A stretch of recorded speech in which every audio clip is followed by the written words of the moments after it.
नंदुरबारमध्ये केळी उत्पादनात घट होतीये, त्यामुळे शेतकऱ्यांकडून केळी पीक वाचवण्यासाठी शर्थीचे प्रयत्न सुरू आहेत। नायलॉनच्या दोरीच्या सहाय्याने केळीच्या खांबांना बांधण्यात येते आणि त्यामुळे केळी पिकं वाचणार आहेत, उत्पादन चांगले येणार अशी अपेक्षा शेतकऱ्यांनी व्यक्त केली। पिंपरीच्या बाजारात महाबळेश्वरच्या गाजराची मोठ्या प्रमाणात आवक वाढली आहे। नवीन आवळा देखील आता दाखल झालाय आणि उन्हाची तीव्रता वाढल्यामुळे काकडी, गाजर, बीट याची मागणी वाढलेली आहे। नंदुरबारमध्ये सूर्यफुलाची लागवड करण्यात आली आहे। अनेक शेतकऱ्यांनी सूर्यफुलाच्या पेरणीला यावेळी प्राधान्य दिले, त्यामुळे सूर्यफुलाचं पीक बहरल्याचं दिसून येतं। यंदा सूर्यफुलाचं उत्पन्न वाढण्याची शक्यता आहे। ठाण्यामधल्या शहापूर इथं भाऊ राऊत या शेतकऱ्यांना पडवळ आणि काकडीची लागवड केली। या पिकातून 4 महिन्यांमध्ये 1 ते 1.5 लाख रुपयांचं उत्पन्न मिळणार आहे। वातावरणातल्या बदलांचा परिणाम होत असल्यानं उत्पादनात घट होण्याची खंत शेतकऱ्यांना व्यक्त केली आहे। वाशीमधल्या प्रमुख कृषी उत्पन्न बाजार समित्या मार्च एंडिंगमुळे आठवडाभर बंद आहेत, त्यामुळे शेतकऱ्यांना शेतमाल विक्रीत अडचणी येतात।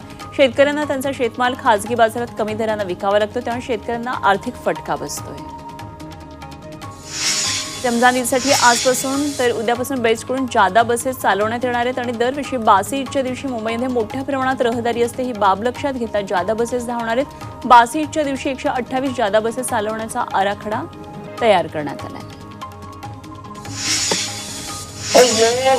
रमजान ईद निमित्तानं पुण्यामधल्या काही भागांमध्ये वाहतूक व्यवस्थेत बदल करण्यात आला। आज रात्री 11:30 वाजेपर्यंत या भागातली वाहतूक व्यवस्थेत बदल करण्यात आलाय। सोलापूर रस्त्यावरील भैरबा नाला चौक ते गोळीबार मैदान चौक दरम्यान वाहतूक बंद ठेवण्यात येणार आहे आणि गोळीबार मैदानावर ईदगाह मैदानावर नमाज पठण होणार आहे। गुढीपाडव्याच्या मुहूर्तावर राज्यभरामध्ये 86,814 वाहनांची खरेदी झाली। ही वाहनं खरेदी केलेल्या वर्षीच्या तुलनेमध्ये तब्बल 30% अधिक आहे। दरम्यान 22,081 कार आणि 51,756 दुचाकींची खरेदी केली गेली। विमानतळावर नाईट लँडिंग सुविधा सुरू झाली आहे। 60 प्रवाशांना घेऊन हैदराबाद इथून पहिलं विमान 9:30 वाजेच्या दरम्यान शिर्डी विमानतळावर दाखल झालं। भाजपचे माजी खासदार सुजय विखे यांनी शिर्डीमध्ये दाखल झालेल्या प्रवाशांचं फूल आणि साईबाबांचं बुंदी प्रसाद देऊन आणि केक कापून त्यांचं स्वागत केलं। पुण्यामधल्या पर्यटन स्थळांना भेट देण्यासाठी पीएमपीएमएलच्या पर्यटकांसाठी विशेष 10 बसेस सुरू आहेत। वीकेंड आणि सार्वजनिक सुट्टीच्या दिवशी 10 बसेस पर्यटकांसाठी उपलब्ध करून देण्यात आल्या। पर्यटकांकडून 500 रुपये तिकीट दर आकारला जाते। मुंबईत उन्हाळी सुट्टीमध्ये एसटीच्या लांब पल्ल्याच्या 764 नवीन फेऱ्या धावणार आहेत आणि 15 एप्रिलपासून या जादा फेऱ्या टप्प्याटप्प्यानं सुरू करण्यात येतील। उन्हाळी सुट्टीत होणारी प्रवाशांची गर्दी टाळण्यासाठी प्रशासनानं हा निर्णय घेतला आहे। महाराष्ट्राला लवकरच आणखी एका नव्या वंदे भारत एक्सप्रेसची भेट मिळणार आहे। सध्या 11 वंदे भारत एक्सप्रेस सुरू आहेत आणि लवकरच आणखी काही महत्त्वाच्या मार्गावर गाडी सुरू होण्याची शक्यता आहे। मात्र ही गाडी जर धावली तर महाराष्ट्रातून आता धावणारी 12वी वंदे भारत ठरेल। लोणावळ्यातल्या कार्ला एकविरा देवीच्या चैत्र यात्रेसाठी देवस्थान सज्ज झाले। ही यात्रा चैत्र पौर्णिमेपर्यंत म्हणजेच 12 एप्रिलपर्यंत सुरू राहणार आहे। या यात्रेसाठी दरवर्षी राज्यभरातून आणि इतर राज्यातून लाखो भाविक येत असतात। या दरम्यान त्यांची गैरसोय होऊ नये यासाठी विशेष खबरदारी घेतली गेली आहे। लोणावळ्यातल्या एकविरा देवीच्या चैत्र यात्रेसाठी पोलीस प्रशासन आता सज्ज झाले आणि यात्रा सुरळीत पार पडण्यासाठी पोलीस बंदोबस्त करण्यात येणार आहे। तर भाविकांची गर्दी नियंत्रित करण्यासाठी हारफुलांच्या दुकानांना मागे हलवण्यात आले।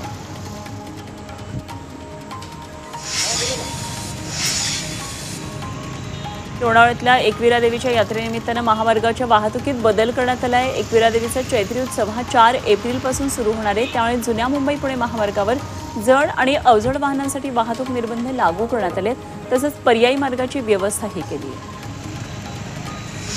शिर्डीतल्या साईबाबांच्या दर्शनासाठी येणाऱ्या भाविकांना 5 लाख रुपयांचा विमा संरक्षण मिळणार आहे। साई संस्थानं भाविकांना विमा संरक्षण देण्याचा मोठा निर्णय घेतलाय आणि त्यासाठी साई भक्तांनी दर्शनाला येण्या अगोदर साई संस्थांच्या अधिकृत वेबसाईटवर नोंदणी करणं हे बंधनकारक आहे। देहू देवस्थानानं विठ्ठल रखुमाई यांच्या मूर्तीला चंदनाची उटी लावली आहे। संत तुकोबारायांच्या मंदिरातील सेवकांच्या हस्ते चंदनाची सुगंधी उटी लावण्यात आली।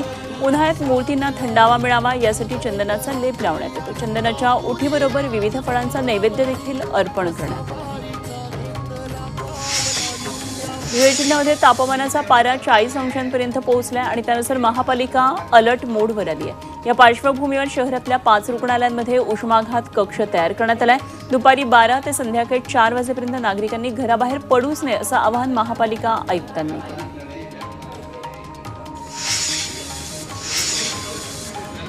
नंदुरबारमध्ये तापमानाचा पारा वाढलाय, त्यामुळे कूलर आणि पंखा घेणाऱ्यांची संख्या सुद्धा वाढली आहे। कूलरची मागणी वाढल्यामुळे कूलरच्या दरामध्ये वाढ झालेली आहे, तर तापमानाचा पारा दिवसेंदिवस वाढत असल्यानं नागरिक कूलर आणि पंख्यांचा आसरा घेत आहेत। शहरामध्ये गेल्या काही दिवसांपासून उन्हाळा वाढलाय, नागरिकांना आरोग्याच्या समस्यांना सामोरं जावं लागतंय। सकाळी 11 वाजल्यापासून तापमानाचा पारा वाढत जातो, त्यामुळे कामानिमित्तानं फील्ड वर्कवर जाणाऱ्या काही नागरिकांना डिहायड्रेशनचा त्रास होतो। डॉक्टरांकडे उपचारासाठी येणाऱ्या अशा रुग्णांची संख्या वाढत असल्याचं चित्र पाहायला मिळतंय। नंदुरबार जिल्ह्यामध्ये येत्या 2 दिवसात वातावरणामध्ये बदल दिसून येणार आहे। पाऊस पडण्याची शक्यता हवामान खात्यानं वर्तवली आहे। रब्बी हंगामातल्या पिकांची काढणी मोठ्या प्रमाणात सुरू आहे, त्यामुळे जर पाऊस पडला तर पिकांचं नुकसान होण्याची शक्यता वर्तवली जाते।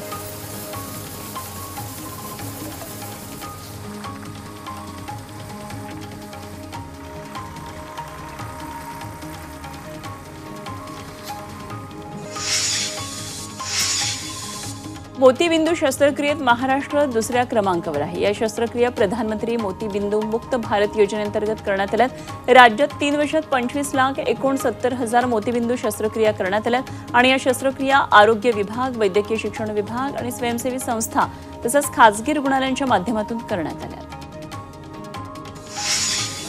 मध्य रेल्वे प्रशासनानं अनधिकृत तिकीट दलालांवर कारवाईचा बडगा उगारलाय। गेल्या आर्थिक वर्षामध्ये तब्बल 2 कोटी रुपयांची रेल्वे तिकीटं जप्त केली आहेत। यामध्ये प्रवास झालेली आणि प्रवास करण्यायोग्य अशा दोन्ही प्रकारातील तिकिटांचा समावेश आहे। लासलगावमध्ये उद्यान आणि डिजिटल अंगणवाडीचं लोकार्पण करण्यात आलंय। शहरातल्या अंबिकानगरमध्ये 30 लाख रुपये खर्च करून उद्यान आणि डिजिटल अंगणवाडी उभारण्यात आली। छगन भुजबळ यांच्या हस्ते लोकार्पण करण्यात आलं। नांदेडमध्ये शालेय विद्यार्थ्यांनी पैसे जमा करून पक्ष्यांसाठी पाण्याची व्यवस्था केली। उन्हाळ्यामध्ये पशुपक्ष्यांची तहान भागावी यासाठी शालेय विद्यार्थ्यांनी छोटासा पुढाकार घेतला। 450 विद्यार्थ्यांनी पैसे गोळा करून ही व्यवस्था केली। शेतकऱ्यांच्या कर्जमाफीसाठी मराठा आंदोलक मनोज जरांगे आक्रमक झाले। शेतकऱ्यांना कर्जमाफी देणार नसाल तर सर्वपक्षीय नेत्यांसाठी गावबंदी मोहीम हाती घेणार आहे, असा इशारा जरांगेंनी राज्य सरकारला दिला। शेतकऱ्यांनी एकजूट होऊन ताकदीनं याबाबतचा आवाज उठवावा, असं आवाहन जरांगे यांनी शेतकऱ्यांना केलं। भिवंडीतल्या मानकोली अंजूरपाटा चिंचोटी रस्त्याच्या दुरुस्ती कामाचा प्रारंभ झालाय। खासदार सुरेश म्हात्रे यांच्या हस्ते दुरुस्तीच्या कामाला सुरुवात करण्यात आली आहे। पुढच्या 90 दिवसांमध्ये रस्त्याचं काम पूर्ण होणार आहे आणि दिवाळीनंतर काँक्रिटीकरणाचं काम केलं जाणार आहे। धारावी पुनर्विकास प्रकल्पांतर्गत धारावी पुनर्वसन प्राधिकरण आणि नवभारत मेगा डेव्हलपर्स प्रायव्हेट लिमिटेडकडून झोपडीधारकांचे पात्रता निश्चितीसाठी सर्वेक्षण सुरू आहे आणि सर्वेक्षण हे अंतिम टप्प्यात असताना अनेकांनी सर्वेक्षण करून घेतलं नाही, कागदपत्र जमा केलेली नाहीत। त्या अशा झोपडीधारकांना कागदपत्र सादर करण्यासाठी 15 एप्रिलपर्यंत अंतिम मुदत देण्यात आली। मोटर वाहन कायद्याअंतर्गत अपघातग्रस्तांना देण्यात येणाऱ्या भरपाईच्या रकमेतून वैद्यकीय विमा योजनेद्वारे मिळणारी रक्कम वजा करता येणार नाही, असा महत्त्वपूर्ण निर्वाळा उच्च न्यायालयाच्या पूर्णपीठानं दिला। विमा योजनेअंतर्गत मिळालेली रक्कम विमाधारक आणि विमा कंपनी यांच्यातल्या कराराचा भाग असतो आणि ती कायदेशीर भरपाई दाव्यापासून स्वतंत्र असते, असं पूर्णपीठानं निर्वाळा देताना स्पष्ट केलंय। धर्मरक्षक अहिल्याबाई होळकर एक युग हा सिनेमा प्रेक्षकांच्या भेटीला येतोय आणि या चित्रपटाच्या पोस्टरचं जेजुरी गडावर प्रकाशन करण्यात आलं। हा सिनेमा येत्या 23 मे रोजी प्रेक्षकांच्या भेटीला येतोय। या चित्रपटामध्ये अभिनेत्री अश्विनी महांगडे यांनी अहिल्याबाई यांची भूमिका साकारली। पिंपरी चिंचवडच्या चरोली इथल्या थोरल्या पादुका मंदिरामध्ये 200 फूट उंच भगवा ध्वज उभारला जाणार आहे। चरोली इथं ज्ञानेश्वर माऊलींच्या पादुकांचं पूजन केलं जातं आणि त्याच परिसरात हा 200 फूट उंच भगवा ध्वज उभारला जाणार आहे। गुढीपाडव्याच्या निमित्तानं त्याचं भूमिपूजन आमदार महेश लांडगे यांच्या हस्ते पार पडलं। स्वामी समर्थांच्या प्रकट दिनानिमित्तानं अक्कलकोट शहरातून प्रभात फेरी काढली जाणार आहे। यावेळी पाळणा कार्यक्रम, भजन आणि काकड आरती अशा विविध धार्मिक कार्यक्रमांचं आयोजन करण्यात आलंय। प्रकट दिनानिमित्तानं येणाऱ्या भाविकांसाठी महाप्रसादाचीही सोय करण्यात आली। ठाण्याच्या कोपरीमध्ये जय अंबे महाराष्ट्र देवीची प्राणप्रतिष्ठा झाली। उपमुख्यमंत्री एकनाथ शिंदे यांच्या हस्ते प्राणप्रतिष्ठा करण्यात आली। यावेळी एकनाथ शिंदे सहकुटुंब उपस्थित होते। लातूरमध्ये एक ह्या सायबर सुरक्षेसाठी या मॅरेथॉन स्पर्धेचं आयोजन केलं होतं। सायबर सुरक्षेबाबत जनजागृती करण्यासाठी मॅरेथॉन आयोजित केली होती। स्पर्धेत शेकडो महिला, पुरुष आणि लहान मुलं सहभागी झाली। राज्य वीज नियामक आयोगानं वीज दर कमी केल्यानं आणि त्यासाठी वेगळं अंकगणित मांडल्यानं पुढचे 5 वर्षांमध्ये महसूल किती कसा मिळेल याची चिंता आता महावितरणला लागली आहे। कमाल वीज मागणी कमी करण्याचं उद्दिष्ट ठेवून संध्याकाळी 5 ते रात्री 10 या वेळेमध्ये स्मार्ट मीटर धारक वाणिज्यिक आणि औद्योगिक ग्राहकांना 20% अधिक दराच्या तरतुदीमुळे स्मार्ट मीटर बसवण्याच्या मोहिमेत अडचणी येण्याची चिन्ह आहेत। चिपळूणच्या मालघरमधल्या तांबी धरणामध्ये 27 वर्षाचा एक तरुण बुडाला। तरुण बैलाला पाणी पाजण्यासाठी गेला असताना दुर्घटना घडली। बोटीच्या सहाय्यानं या तरुणाचा शोध सुरू आहे। बुलढाण्यामध्ये कारमध्ये पोलीस कर्मचाऱ्याचा मृतदेह आढळला। घातपात झाल्याचा पोलिसांना संशय आहे। स्वतःच्या 4 चाकी गाडीमध्येच हा मृतदेह आढळलाय। आदिवासी वन हक्क कायद्याच्या योग्य अंमलबजावणीसाठी नंदुरबारमध्ये निदर्शनं करण्यात आली। सत्यशोधक शेतकरी सभा आणि सत्यशोधक ग्रामीण कष्टकरी सभेनं आंदोलन केलं। यावेळी जिल्हाधिकारी कार्यालयासमोर कार्यकर्ते मोठ्या संख्येनं उपस्थित होते। बांगलादेशी घुसखोरांची वाढती संख्या मुंबईसाठी चिंतेचा विषय बनलाय। गेल्या 3 वर्षांमध्ये मुंबई पोलिसांनी हजाराहून अधिक बांगलादेशींना अटक केली। त्यांना मदत करणाऱ्या 12 भारतीयांवर कारवाई केली। 259 बांगलादेशींना परतही पाठवण्यात आलं। गडचिरोलीच्या भामरागड तालुक्यातल्या मौजा जुबी इथल्या एका रहिवाशाची हत्या करण्यात आली। 60 वर्षाच्या शेतकऱ्याचा अज्ञातांनी गळा दाबून खून केल्याची घटना उघडकीला आली। नक्षलवाद्यांनी हत्या केल्याचा संशय सध्या पोलीस तपास करत आहेत। अभिनेता सैफ अली खान याच्या वांद्रे इथल्या घरात घुसून त्याच्यावर चाकूनं वार केल्याच्या आरोपाखाली अटकेत असलेला बांगलादेशी नागरिक आरोपी मोहम्मद शरीफुल इस्लाम शहजाद यानं जामिनासाठी सत्र न्यायालयात अर्ज केलाय। त्याला या प्रकरणात गोवण्यात आल्याचा त्याचा दावा आहे। मुंबई अहमदाबाद मार्गावर टँकरचा भीषण अपघात झाला। भरधाव टँकर उड्डाणपुलावरून सर्व्हिस रोडवर कोसळला। अपघातात चालक आणि वाहक गंभीर जखमी झाले। चालकाचं नियंत्रण सुटलं आणि अपघात झाला। ओडिशाच्या कटक जिल्ह्यामध्ये एक्सप्रेसचा अपघात झाला। बंगळुरू कामाख्या एसी एक्सप्रेसचा अपघात झाला। एक्सप्रेसचे 11 डबे रेल्वे रुळावरून घसरले। मुंबईत आमदार वरुण सरदेसाई यांच्या जनसंपर्क कार्यालयाचं उद्घाटन करण्यात आलं। उद्धव ठाकरे यांच्या हस्ते उद्घाटन पार पडलं। कार्यालयाच्या माध्यमातून शिवसेनेचं नाव आणि काम वाढवण्याचा प्रयत्न असेल असं यावेळी वरुण सरदेसाई म्हणाले। दरम्यान उद्घाटनाला रश्मी ठाकरे, आदित्य ठाकरे सोबत अनिल परबही उपस्थित होते। पंतप्रधान नरेंद्र मोदींनी नागपूरमध्ये माधव नेत्रालयाच्या इमारतीचं भूमिपूजन केलं। यावेळी बोलताना त्यांनी संघाच्या कामाचं भरभरून कौतुक केलं। राष्ट्रीय स्वयंसेवक संघ न थकता अविरत काम करत असल्याचं मोदी म्हणाले। देशावरील संकटकाळात संघानं मोठं काम केलं आणि देशात कुठेही संकट आलं तरी स्वयंसेवक संघ तातडीनं मदतीला धावत असल्याचंही मोदी म्हणाले। ठाण्यातल्या वासिंदमध्ये शिवसेना उद्धव ठाकरे पक्षाला खिंडार पडलं। सरपंचांसह शेकडो कार्यकर्त्यांनी भाजपत प्रवेश केला। केंद्रीय राज्यमंत्री कपिल पाटील यांच्या उपस्थितीत हा पक्षप्रवेश झाला।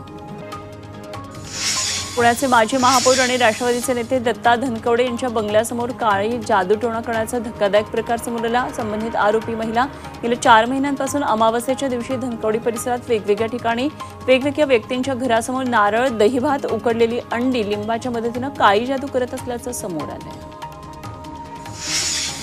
म्यानमारमध्ये मंडालेजवळ रविवारी पुन्हा भूकंपाचे धक्के जाणवले। या भूकंपाची तीव्रता 5.1 इतकी होती।